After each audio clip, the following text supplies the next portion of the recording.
Rhodix-based systems.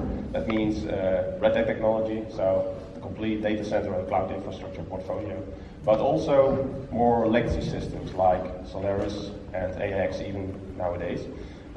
Still have some very cool customers running those systems. Yeah, just last week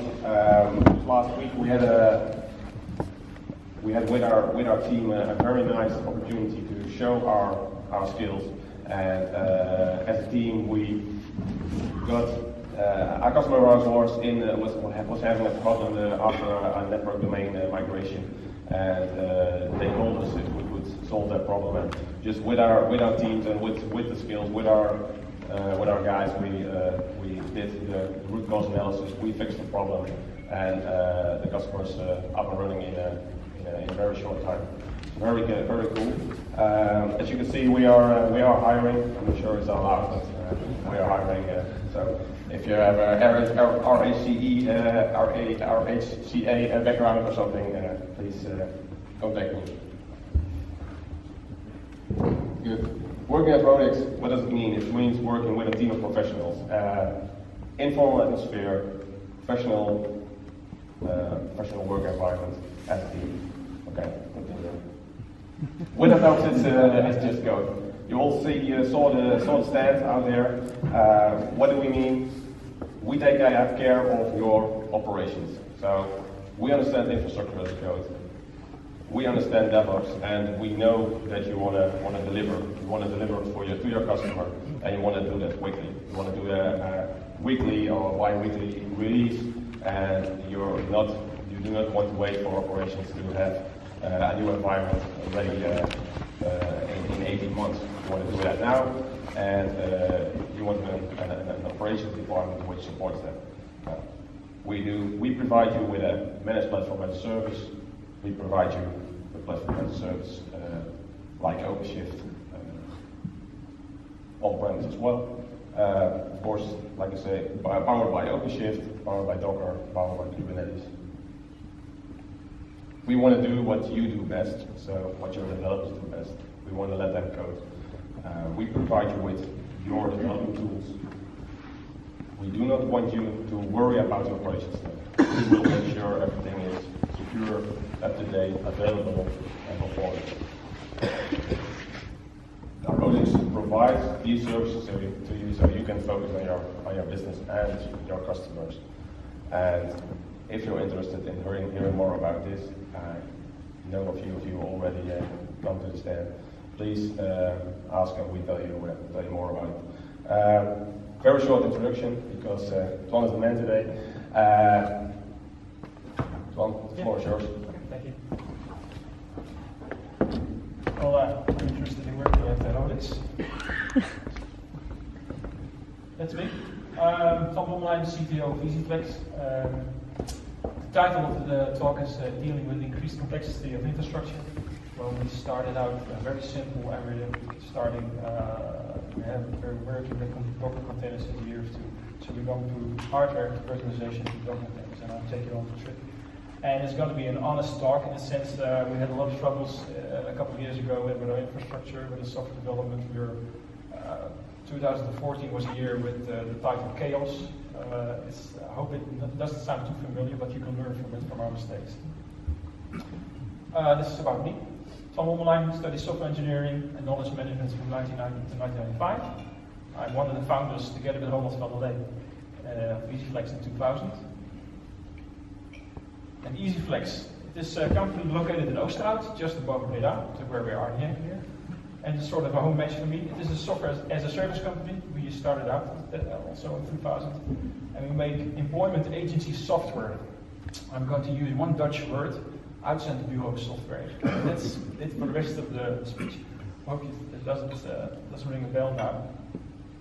And we transform worked hours into pay slips for people, invoices for customers of ours, and all other kinds of information streams like pension funds, social security funds, business intelligence tools, websites, you name it, we do. And since the start of us, since 2000, we're fans of open source, that's philosophy, and we still like to experiment. When I was making this slide, this presentation, I noticed that there were four phases of development. We expect 4 phases of development of our infrastructure. We had a startup phase, we had a hardware up and running, we focused in the second phase on market share, gaining more customers, gaining more revenues, growing the organization. In the third phase, we were growing up as an organization. And in the current phase we're now in, we call it simplification, because we created such a beast of complexity that we need to simplify continuously. And on the infrastructure side, you see this same sort of complexity running up, and we're now making it more simple. On the infrastructure side, we started in the year 2000. Year 2000, when you look back at the year 2000, there was Windows XP was coming out. I think there was Internet Explorer 5.5, HTML 3.2. The world wasn't ready for Google, and how big is that example work, eBay and something like that. Virtualization was the second phase that our infrastructure went to. And then our third phase, of which I'm not that proud, but I think that every organization goes through it, is chaos with multiple products. And the last phase is where we're now in, is we started with containers. When we started the company, we wanted to create not a program, which you installed on the computer. We wanted to create a software as a service. Then it was the hype of the time. We wanted to be like eBay, we wanted to be like Google, we wanted to use open source, we wanted to do a bit differently. We wanted to not to use Microsoft Windows for service, we wanted to use stable products.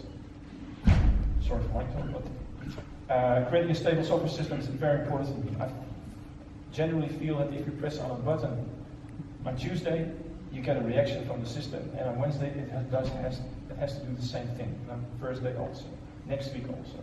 Even across versions, you got to be consistent, you got to be reliable. And what we wanted to do, DM and Parma Holland at the time, we wanted to use Linux for the back office. We were kind of enthusiasts, software engineers, and Linux was cool, it was open, you can try it at home, you can try different flavors, and that was our goal. And we also thought, and it proved itself to be very stable and very fast in the long run. Plus, I think Linux, compared to other software operating systems, is better in server tasks, and you can better configure it, you can better adapt it to your organization. And what's most importantly is the line below, is technology has an impact on cost. If I compare EasyFlex to our competitors, we're the only one using Linux, we're the only one with a SaaS solution, and that still makes a difference after 15 years. Those other companies haven't jumped to that level for what we can do. When we started out in the year 2000, we were just me and Ronald, and then the first period from 2000 to 2006 we didn't have any customers. We had a couple of informal investors, angel investors called in these days. They were supporting us with money and with the hardware. We're coding like hell to launch in 2006. That is a long period, 2000 to 6 years for no customers. But creating an application for employment agencies is something for the long run. You have to create a lot of programs, a lot of information systems, a lot of stuff. And in 2006, we came to the point that we wanted to launch. And that was a great milestone. For us, it was very scary. We didn't have any customer experience. We didn't know what customers would do. Would they find it great? Would they find it nothing? What would they find in the company of the product?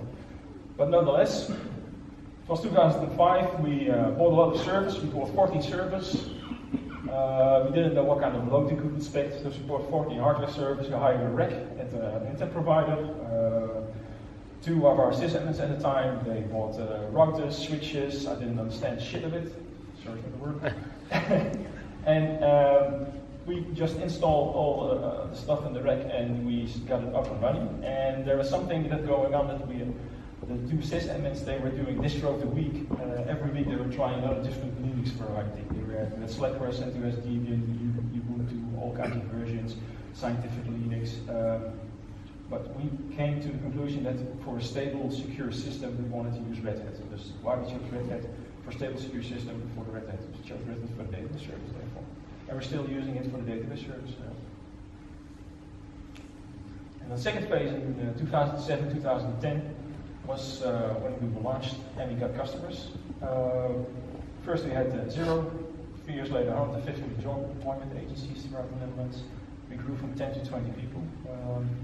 And all our focus was not on the infrastructure, just on the growth of the project and on the growth of the number of customers, the features. Because when we launched, we didn't have too much functionality to support an employment agency for all its needs. And in 2010, we did have those functionalities required. What we did do in those periods was that we virtualized the infrastructure. So we went from 14 servers, I think, to a couple of 6 servers. And our internal infrastructure, our internal network which developers use, it was sort of old hardware, bought at a second-hand auction.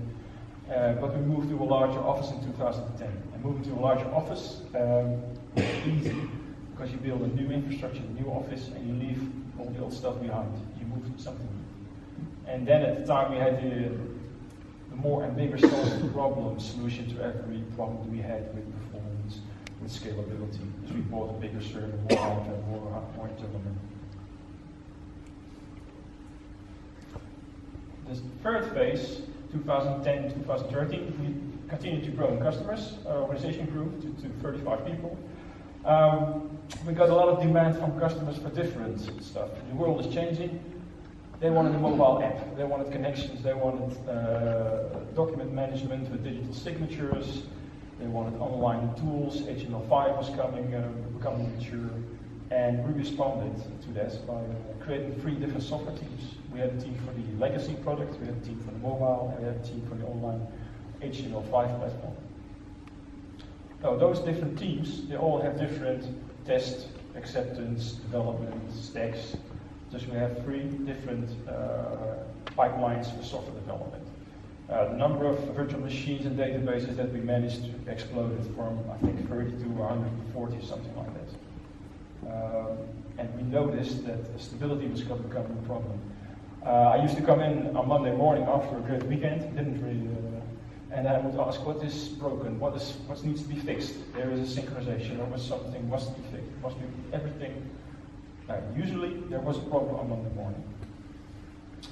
And my vision in that time was the system will keep it running. Well, those are the guys that are responsible for it, those are the guys who will fix it, those are the guys that will do it. And I was focused on the product, the customers. And then came 2014, that's for a year of which I'm not proud. We had a lot of desktops, and we wanted to centralize to make it easier for the sysadmins to maintain the internal network. So we moved all these desktops to a virtual desktop interface, centralized it. The end result was that we had an infrastructure internally that was slower, unstable, service support, all our internal people were complaining about it. We even had more interruptions of machine storage. On Monday morning, everything was, sometimes we had a network problem, then we had a storage problem, backup problem. It was chaos. The production infrastructure, we had the system and infrastructure, it was getting slower as the number of customers grew. We had interruptions in the service. I can one time remember that one of our FreeNAS systems went full and we didn't notice it because we lost documents. And then we bought hardware in 2006, new hardware in 2010, and in 2014 the hardware became old again. We get 4 years, and after 4 years we replaced it. So we were also in the eye of the storm. The internal network was coming to the end of life, the production infrastructure was coming to the end of life, and we had installed so much software and extra stuff for all those different teams that we didn't know what were roles, what responsibilities of each server were doing. Because one server would be a timekeeper, would be the mail server for one product, would be the relayer for the mail or something like that. Some servers had 9 roles. Not that good. Then we tried micromanagement, in the sense that I and the management of EasyFlex, we tried to create to-do lists, to go to the sysadmins and say, that needs to be fixed, that needs to be fixed, that needs to be fixed. Through micromanagement. Every Monday morning, Tuesday morning, we would be there, and we got to the point that it didn't work at all. So we changed our style of management in 2014. I realized that I was making a mistake in the sense that micromanagement of the sysadmins and all the infrastructure wasn't going to solve the problem. So we started talking to our sysadmins and just kept on talking. And we created a sort of cooperation. We started to work together more. Every morning we have a stand-up, or more or less a stand-up for 30 minutes. It's not a stand-up anymore, it's a meeting for 30 minutes every morning, in which we talk through the day, talk to the friends, talk through all the plans that we're going to make. And while talking to Tim and Bram, the other sysadmins, I noticed that we created an enormous complex situation for ourselves. So we needed to simplify it. And a nice example was that we had 4 different brands of network equipment. We had Junipers, Aristas, HPs, and Cisco's. And they all had 4 different management interfaces. So skip that. We wanted to go to one brand to simplify the stuff. So we went to Cisco's. We had 3 types of storage equipment.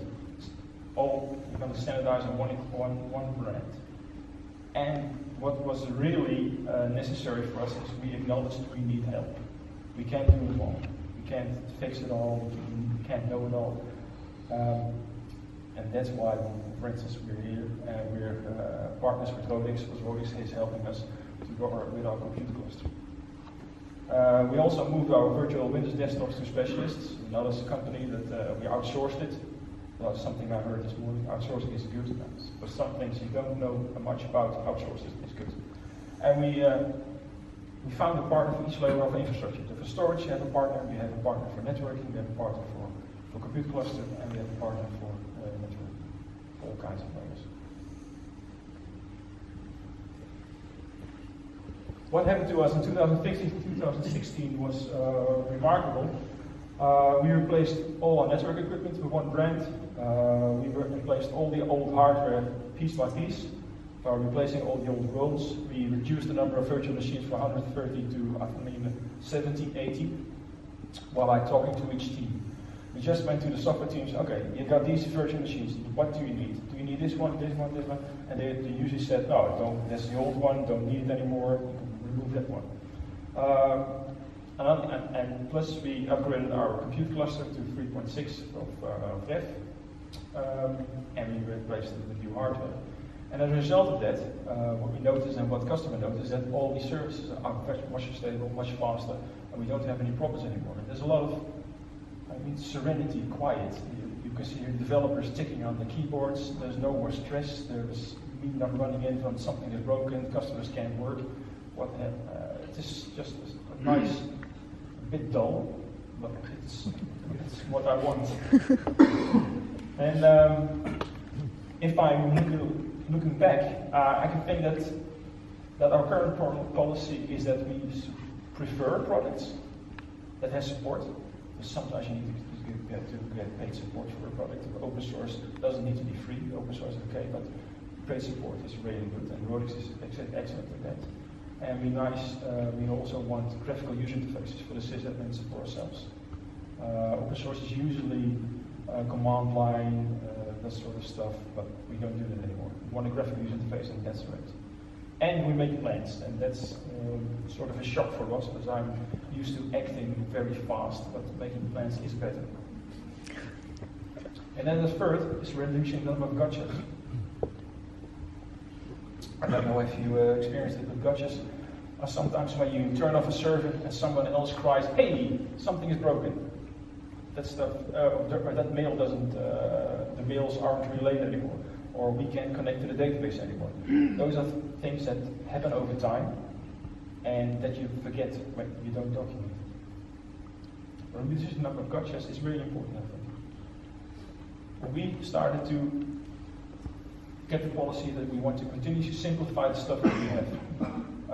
We have a lot of software, we write a lot of software, we use a lot of software, and we all have dependencies in operating system, tools, libraries that we use. And installing software is always very easy, but hard to document over time. With that I mean, when you install a server 4 years ago, the server isn't fixed over time, things and stuff added to it, extra dependencies, functionalities added to the software. For instance, we have a piece of access called document management. In document management, you can mail a document to us, we extract the attachments. From the attachment, we scan PDF pages for barcodes, and the barcodes are used to split the PDF pages up into separate documents. And then we put those separate documents inside the database for a person, for that person, or for the company. All that stuff isn't written by us. They're all tools, external libraries. There's a machine that does that functionality needs a lot of external tools, like PDF splitters, PDF tools. And we didn't document that well, what we did to the service, the software that we did. And then we read about Docker in 2015, and I'm going to read this up. Docker is a tool that can package an application and its dependencies in a virtual container that can run on any Linux server. This helps flexibility and portability on where the application can run. It's an old style definition. Nowadays there's a better definition for it, but I'll come to that in one moment. Docker seemed like very interesting to us. We didn't understand it at first, but one of our guys installed it, started experimenting with it. That's I think nice and open source. You can just experiment with it. And in our first year, we changed our infrastructure for our continuous integration deployment pipelines. One team got to go ahead of me to experiment with Docker, and they started using it for our review system. That is, they create a Docker container. The image is started in the image, the software is tested, and after the test runs or fails, the image is destroyed again. And on a single server, there can be multiple tests running.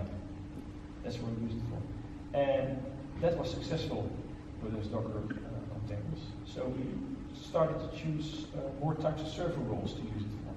Nowadays we also use it for load balancing. We use containers with Nginx inside them.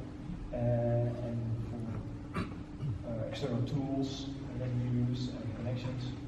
And what is nice about Docker is that you document all your software dependencies. I don't know if you have seen a Docker file. A Docker file is a file that starts from I'm using CentOS, then I'm going to install this piece of software, update this, install this piece. The Docker file is your documentation, and it is under version control. And all your software dependencies are under version control. So you know exactly what you're going to do, and you're going to install it continuously if you're building an image or Docker image. And the fourth bullet is also very important in the sense that we have less differences between test and production environments. We noticed that a network, a production network is also different from the tested network. If you can create a Docker container, you can inject parameters into it, and those parameters are just the adaptations of changes of different names for servers. You just inject the parameters, but the software inside stays the same. And you document exactly what is different between the test and production environments. So nowadays we have een noodopstreet, ontwikkeld testacceptatie. Sorry, that's Dutch. And when we push a Docker container into production, it just gets different parameters, but it's the same Docker container as in test. And that's why number 5, deployment of our software becomes much simpler. If a release is tested, accepted, then we say deploy, Docker container is pushed to production, it is started, the other container is stopped, load balancing takes care of it, and all requests are routed to the new container. Nowadays we have an internal cluster. We are using it for our internal tools, our Redmine tools and other stuff. And we manage it with Kubernetes, because we started experimenting with Kubernetes. And then Rhodix invited us for a hands-on laboratory with OpenShift. So we went to Eindhoven, and we got to play an afternoon with the Red Hat engineer to see what OpenShift brings extra to Kubernetes and cluster, Kubernetes and Docker. And we really liked OpenShift. Because OpenShift Kubernetes, so Kubernetes and Docker is pretty technical. You need a lot of technical background to understand it. And why we find OpenShift interesting? First of all, it has a nice graphical interface. You get an extra load balancing routing layer. You don't have to create Nginx containers anymore, for instance, in our situation. You can set rights and access rights and policies on which containers can be adapted, started by which developer. And I think that is also a tool for better cooperation between devs and sysadmins. Might be a bit, is it strange? No. When I'm talking to one of our sysadmins, he said, we are responsible for OpenShift, we are responsible for the hardware, the connectivity, the power, storage, and the devs have the ability to create containers, to manage those containers. And we are all very, you can pleasantly work together. It doesn't, you don't have any situations where a developer comes in and I need 3 VMs yesterday for this project. You can just start to do your own stuff. The developers are more in control and not less dependent on the system administrators. And with those lessons learned, I think that our future direction is that we're going to use less virtual machines, more containers. We're going to have less difference per product team. So we still have those 3 teams, a mobile team, HTML5 team, and EasyFlex team, by using Docker in everything. And what's really cool is those dynamic changes to load. When we employment agency typically work from 9 to 5, because we see thousands of users between 9 to 5. At night, nobody's working. But then we can sort of scale down and we can scale up in the morning. And that's really nice about mobile. Thank you for your attention. Why the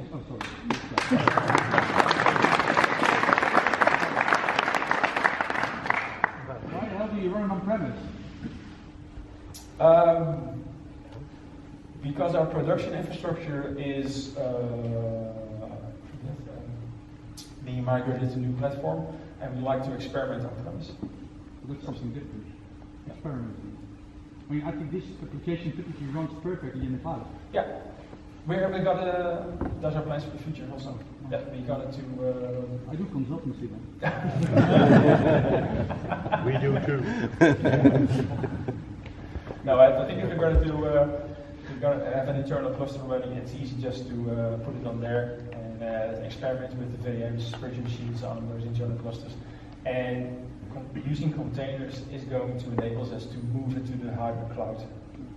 But why do you run, virtual machines? Why do you run? Why do you run virtual machines? Why? To ensure that for stability, and that we can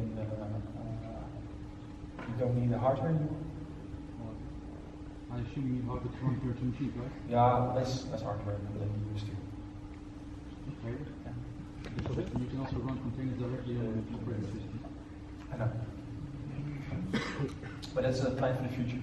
Okay. You can run the CentOS. You said you don't use Nginx anymore for load balancing? Oh, we use Nginx a lot for load balancing. Still use it. You moved to OpenShift, you said it's already under the hood, so No, we're not using OpenShift now. I'm In production. That's actually the second one. Actually, okay, that's interesting.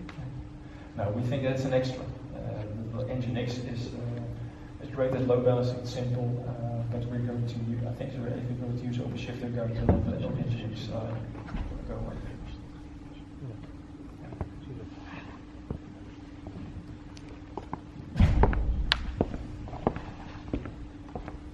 Any question? Thank you for your attention, and I hope you have a nice afternoon.